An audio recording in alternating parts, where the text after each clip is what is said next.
तो last episode के and पे हमने देखा था कि मास्टर नैमगोंग इन जो होते हैं वो अपने पैट्रियार्च को मशवरा देते हैं कि हम लोग यहाँ पर सभी मेहमानों को यूज कर सकते हैं स्केपगोट की तरह। तो इस एपिसोड की शुरुआत में पैट्रियार्च जो होते हैं मास्टर टैंक को बुलाते हैं और इसी के साथ टैंक सैम भी उसी रूम में मौजूद होता है। तो इसी के साथ ही पैट्रियार्च उसे कहता है कि अंकल ये लड़का क्या यहाँ पर रुक सकता है। तो अंकल उसे कहता है कि इस लड़के को मैंने खुद यहाँ पर अपनी फैमिली का नाम दिया, इसका मतलब यह है कि यह लड़का भी हमारी फैमिली का हिस्सा ही है। अब इस लड़के के बारे में सोचना बंद करो, जल्दी से बात करो, तुम क्या बात करना चाहते हो। तो मास्टर नैमगोंग जो होते हैं वहां पर थोड़ी देर सोचने के बाद फिर साथ उसे कहते हैं कि अंकल प्लीज इस वक्त सिर्फ और सिर्फ आप हमें यहाँ पर बचा सकते हैं, क्या आप यहाँ पर से निकल कर जा सकते हैं। मैं चाहता हूँ कि आप यहाँ पर वेडिंग गेस्ट को अपने साथ ले और उन सभी को अपने साथ लेकर सामने से रास्ता बनाकर आगे निकले और जाकर मदद लेकर आए। तो वो उसे कहते हैं क्या तुम चाहते हो कि मैं यहाँ पर अपने साथ वेडिंग गेस्ट को लेकर जाऊं, लेकिन उनमें से आधे से ज्यादा तो रास्ते में मारे जाएंगे। फिर साथ ही वो उसे कहते हैं कि मुझे पता है कि तुम यहाँ पर क्या सोच रहे हो, क्या तुम्हारे पास इससे ज्यादा बेहतर कोई आइडिया नहीं है। तो पैट्रियार्च उसे कहते हैं कि नहीं, मेरे पास इससे ज्यादा बेहतर कोई आइडिया नहीं है। मुझे पता है कि यहाँ पर ज्यादा लोगों को बचाने के लिए अगर यहाँ पर कुछ लोगों की बलि दी जा सकती है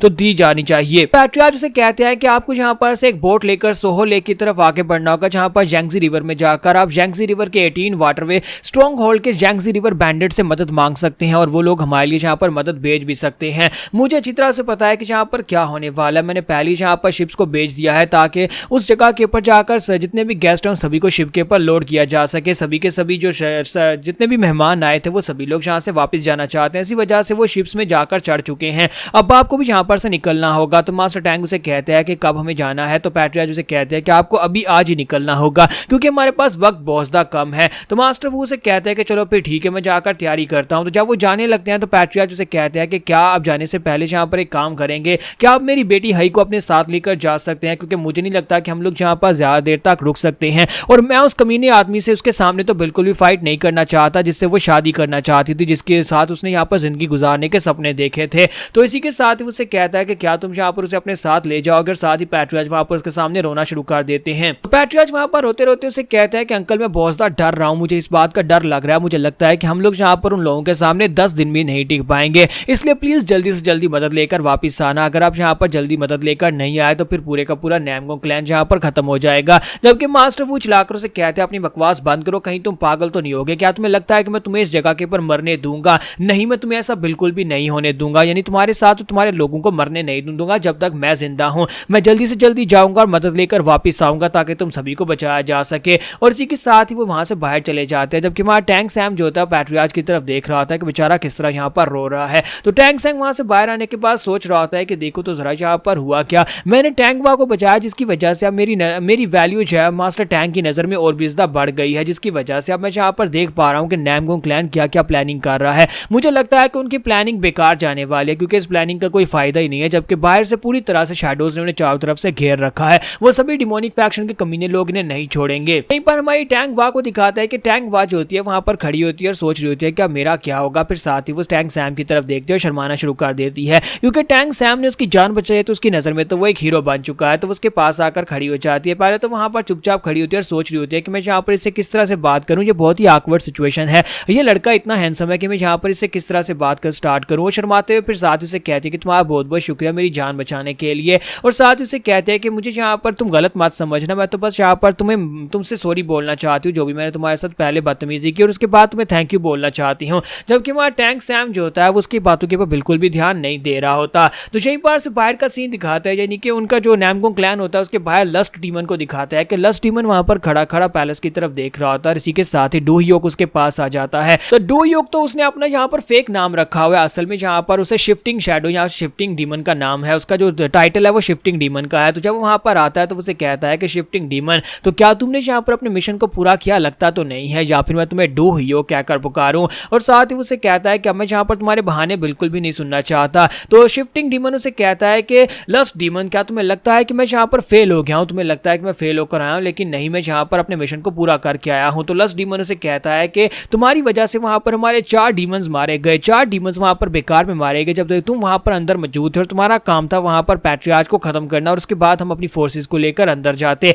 लेकिन अब जबकि हमारा पहला प्लान फेल हो चुका है तो फिर हमें यहाँ पर उनको चारों तरफ से घेर कर पता नहीं कितने दिन यहाँ पर बैठना पड़ेगा। शिफ्टिंग डीमन उसे कहता है कि तुम यहाँ पर गलत सोच रहे हो, मेरा मिशन वहां पर नैमगोंग फैमिली के अंदर जाने के बाद क्या था, नैमगोंग फैमिली का भरोसा जीतना, और मैंने वो पूरी तरह से किया है। मैंने यहाँ पर उनके सामने अपने आप को ऑर्थोडॉक्स म्यूरियम का एक हीरो डू ह्योक साबित किया। और जबकि तुम्हें पता है कि मैं अपनी शक्ल बदल सकता हूँ। अब जबकि मुझे यहाँ पर अपनी शक्ल बदलकर एक बहुत ही खास चेहरा मिल चुका है, तो फिर मुझे यहाँ पर अब दोबारा से डू ह्यूक बनने की जरूरत नहीं है। और इसी के साथ ही वो अपनी बॉडी को वहां पर चेंज करना स्टार्ट करता है, और जैसे वो अपनी बॉडी को चेंज करता है तो वो नामगुंग हाई बन जाता है और उसे कहता है कि आप मेरी तरफ देखो, नामगुंग पैट्रियार्च की सिर्फ और सिर्फ एक इकलौती बेटी है, इसका कोई बेटा नहीं है। इसका मतलब यह है कि नामगुंग पैट्रियार्च के मरने के बाद उसकी गद्दी के ऊपर नामगुंग हाई बैठने वाली है। अब जबकि मैं उसकी बॉडी ले सकता हूं, मैं उसकी शेप में आ सकता हूं, तो फिर मुझे यहाँ पर और कुछ भी करने की जरूरत नहीं है। मैं बड़ी आसानी से नामगुंग क्लैन का सक्सेसर बन जाऊंगा और हमारा मिशन इसी तरह आगे बढ़ेगा। जबकि वहां लस्ट डीमन जो होता है, जब वहां पर उसकी तरफ देखता है, फिर साथ उसे कहता है देखो तो जरा, तुम यहाँ पर एक लड़की भी बन सकते हो, मुझे इस बारे में बिल्कुल भी नहीं पता था।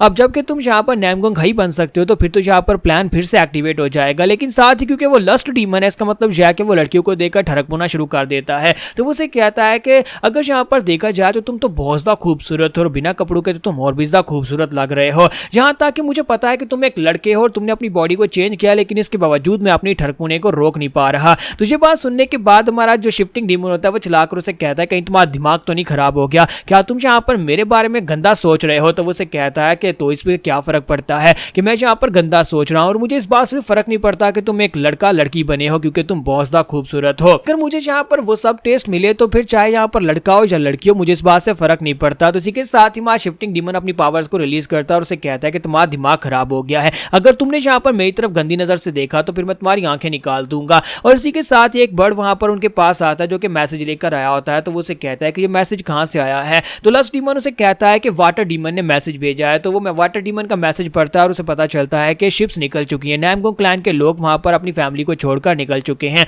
तो लस्ट डीमन कहता है जैसे हम लोगों ने हिसाब लगाया था कि वो लोग यहाँ पर पानी के रास्ते से निकलेंगे अपनी मदद मांगने के लिए, और जितने भी वेडिंग गेस्ट हैं उन सभी लोगों को उन्हें शिप्स के ऊपर चढ़ा दिया है। तो इसी के साथ में शिफ्टिंग डीमन उसे कहता है अगर ऐसी बात है तो फिर ठीक है, मैं यहाँ पर से नामगुंग क्लैन के अंदर जा रहा हूँ। तो वो उसे कहता है लेकिन तुम नामगुंग क्लैन के अंदर क्या करने के लिए जा रहे हो, क्या तुम्हें नहीं लगता कि यहाँ पर रहकर मजे करना ज्यादा बेहतर है, क्योंकि वो लोग भाग कर जा रहे हैं, उन्हें पकड़ पकड़ कर मारेंगे। तो वो उसे कहता है नहीं, वहां पर अंदर कुछ ज्यादा इंटरेस्टिंग है। तो इसी के साथ ही लस्ट डीमन उसे कहता है कि अब ये मत कहना कि वहां पर टैंग वू है, क्या तुम दोबारा से जाकर टैंग वू के साथ फाइट करने वाले हो, और टैंग वू के साथ फाइट करनी है तो वो तो इस वक्त यहाँ पर शिप के ऊपर है। तो इसी के साथ ही हमारा शिफ्टिंग डीमन उसे कहता है नहीं, वहां पर कोई और है। तो ये बात सुनते ही हमारा लस्ट डीमन कहता है अब ये मत कहना कि वहां पर जिसने वो लाइट चमकाई थी वो वहां पर है। तो लस्ट डीमन उसे कहता है कि मुझे भी जल्दी से बताओ कि वो बंदा कौन है जिसने वहां पर लाइट का सिग्नल दिया था, मुझे जल्दी से उसके बारे में बताओ। तो वो उसे कहता है नहीं नहीं लस्ट डीमन, तुम्हें इस बारे में बिल्कुल भी नहीं बताऊंगा, क्योंकि उसे मैं खुद अपने हाथों से मारूंगा। और वो पानी के अंदर जंप लगा देता है, जबकि लस्ट डीमन चला रहा था और कहता है कि मुझे भी थोड़े मजे करने हैं, मुझे उस बंदे के बारे में बताकर जाते हैं कि वो कौन था। तो यहीं पर से नेक्स्ट सीन जो होता है शिप्स का दिखाया जाता है, जहां पर मास्टर टैंग, मिस टैंग और साथ में हमारा टैंग सैम, वो सभी लोग शिप्स के ऊपर सवार होते हैं और वहां पर से आगे की तरफ बढ़ रहे होते हैं। जबकि यहीं पर साइड के ऊपर दिखाता है कोई उनके ऊपर नजर रख रहा होता है, एक बंदा दूरबीन से उन्हें देखता है और वहां पर इस बात को कंफर्म करता है और भागता हुआ सीधा अपनी वाटर डीमन के पास चला जाता है, जो कि अपनी शिप के ऊपर खड़ी होती है। वो उनके पास जाता है और उसे कहता है कि हमने कंफर्म कर लिया है कि ये लोग टैंग फैमिली से हैं, जो कि यहाँ पर नामगुंग क्लैन के लिए मदद लेने के लिए जा रहे हैं। तो वो उसे कहते हैं तो फिर ठीक है, अपनी शिप्स को पानी में उतारो, वक्त आ चुका है जहाँ पर इन कमीने लोगों का शिकार करने का। तो जहाँ पर हमारी एपिसोड 24 का एंड हो जाता है। तो एपिसोड की एक्सप्लेनेशन अच्छी लगी हो कमेंट करके जरूर बताइएगा और वीडियो को लाइक करना मत भूलिएगा। Thank you.